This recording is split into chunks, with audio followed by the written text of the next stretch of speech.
हाँ, जैसे आपने कहा कि प्रॉब्लम्स रहती हैं और वो बढ़ जाती हैं अधिकतर जो हमारे हिली एरियाज हैं या जो गांव के इलाके हैं या जहाँ पर ठंड ज़्यादा पड़ती है।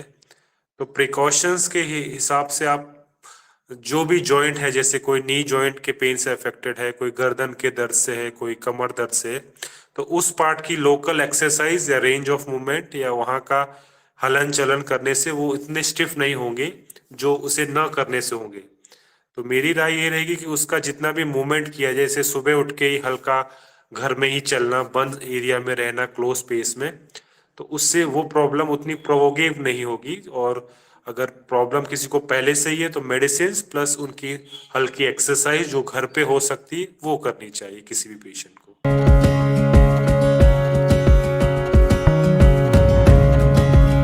बताना चाहूंगा, आपने बच्चों की बात करी तो मेनली उनको पाँव के फ्रैक्चर्स और हाथ के फ्रैक्चर्स हो सकते हैं, जो कि बोथ बोन रहता है, रेडियस और अल्ना, और नीचे पाँव में टिबिया और फीमर बोन। तो उसे उसे किसी भी सख्त चीज जैसे कि कोई भी बड़ी लकड़ी या बड़ी रूलर जो कि स्टील की भी हो सकती है या लकड़ी की हो सकती है, उसे लेके किसी भी टाइट कपड़े से बांध के उसे बिल्कुल सीधा रख देना है, ताकि उस जहाँ भी फ्रैक्चर हुआ है उसका ज्यादा हलन चलन ना हो। तो जब हलन चलन नहीं होगा और फ्रैक्चर पार्ट सीधा रहेगा तो दर्द कम होगा। और इसी टाइम को बाय करते हुए हमें पेशेंट को हॉस्पिटल शिफ्ट कराना है और वहाँ पे प्राइमरी एड या पूरा ही ट्रीटमेंट वहाँ पर लेना है। तो जॉइंट को इमोबिलाइज करना ही मेन प्रिकॉशन या ट्रीटमेंट रहेगा जो घर पे दे सकते हैं।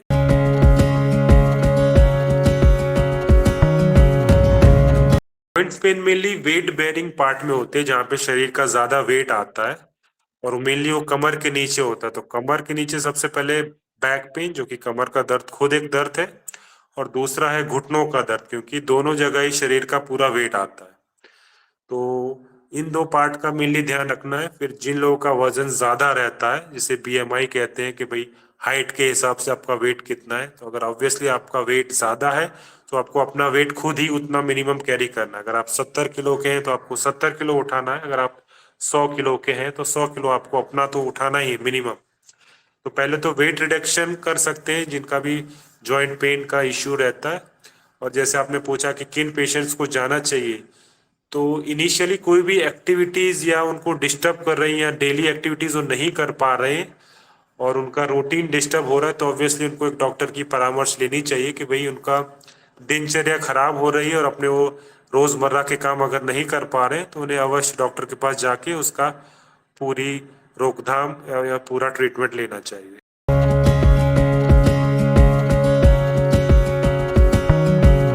इनिशियल फेजेस में जहां पर कोई ज्यादा चेंजेस नहीं हुए हैं कोई भी जॉइंट के अंदर, वहां पर ऑब्वियसली क्योंकि होम रेमेडीज कई सालों से चली आई हैं, तो उसे मैं पूरा मना नहीं कर पाऊंगा कि नहीं वो काम नहीं करती हैं, क्योंकि मैं भी जब बच्चा था या आप भी जब छोटे थे, घर वालों ने ऑब्वियसली उन्होंने फर्स्ट एड ट्रीटमेंट कुछ ना कुछ दिया ही है। तो या इनिशियल केसेस में दे विल हेल्प, बट जो केस लॉन्ग टर्म है और या जिन्होंने डॉक्टर ने दिखाने के बाद भी कहा है कि भाई इसमें डिफेक्ट है, इसके लिए कुछ और आपको इंटरवेंशन करने की जरूरत है, या ग्रेड में कहूँ तो ग्रेड 1 2 में काम कर सकती हैं, 3 4 में नहीं करेंगी, जहाँ डैमेज ज्यादा हो गया है या रिवर्सिबल हो गया है, तो उस केसेस में उन्हें डॉक्टर की परामर्श लेनी चाहिए। बाकी शुरुआती दिनों में या शुरुआती इश्यूज में वो होम रेमेडीज कर सकते हैं जिससे उन्हें फायदा मिल सके।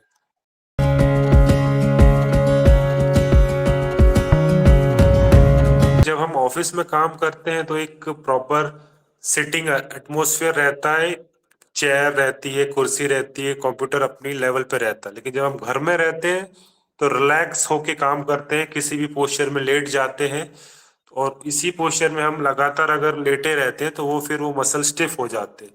तो पोस्चर ही आई गेस सबसे मेन है कि हम भले ही वर्क फ्रॉम होम करते हैं लेकिन वहां भी एक वर्किंग एनवायरनमेंट बना के ही काम करना चाहिए, टेबल कुर्सी पे बैठ के ही, आई कांटेक्ट लैपटॉप या कंप्यूटर जिससे भी आप काम कर रहे हैं।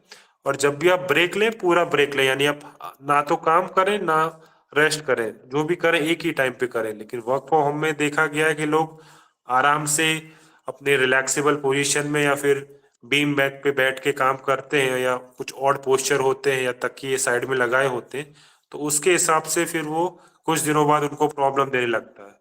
तो correct acquisition of the posture is most important in this cases.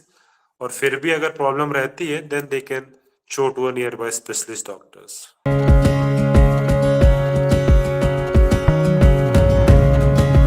Bones के लिए मेनली कैल्शियम जरूरी है। कैल्शियम मेनली जो वेजिटेरियन लोग हैं उनके लिए milk, dairy and dairy products यानी दूध और दूध की सारी चीजें, नट्स, हमारे बादाम, काजू, पिस्ता, जो भी नट्स आते हैं। फिर आयरन रिच आइटम्स, बनाना ले सकते हैं, सीजनल फ्रूट्स और seasonal vegetable, mainly green leafy vegetable. और जो नॉन वेज लोग लेते हैं उनके लिए फिश, ओमेगा फैटी एसिड्स उसमें काफ़ी रहता है, तो फिश और वो भी नियमित मात्रा में। बाकी विटामिन डी के लिए आप सनलाइट एक्सपोजर काफ़ी ज़रूरी है, क्योंकि आजकल हम घर में ही रहते हैं, ऑफिस चले जाते हैं, तो उसमें सनलाइट एक्सपोजर नहीं मिल पाता है। तो कैल्शियम डेपोजिशन के लिए विटामिन डी का मिलना भी काफ़ी ज़रूरी है, तो दोनों साथ साथ काम करते हैं। तो sunlight exposure plus good diet, that is a balance diet, seasonal fruit, green leafy vegetable, ये सारी चीजें हेल्प करेंगी।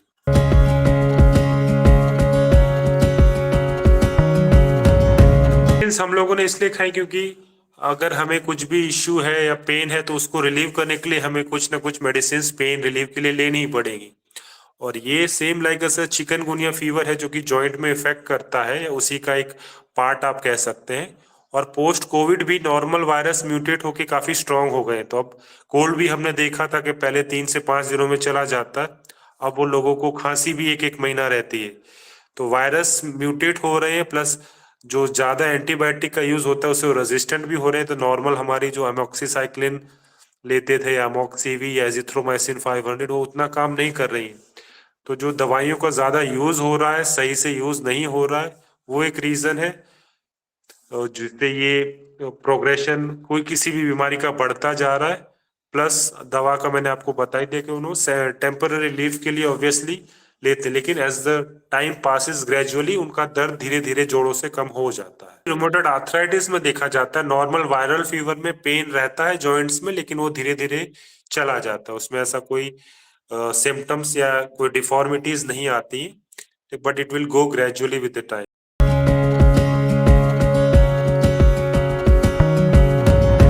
सिर्फ मेडिकेशंस देनी है, या जैसे हम नॉर्मल मेडिसिन को डिवाइड करें तो मेडिसिन के कुछ ब्रांचेस हैं जो नॉन सर्जिकल है और कुछ सर्जिकल है। तो सर्जिकल केसेस में ऑब्वियसली आपको हॉस्पिटल जाना ही पड़ेगा, कहीं भी, जैसे जनरल सर्जरी के लिए, थायराइड के लिए, अपेंडिक्स के लिए, गॉल ब्लैडर के लिए।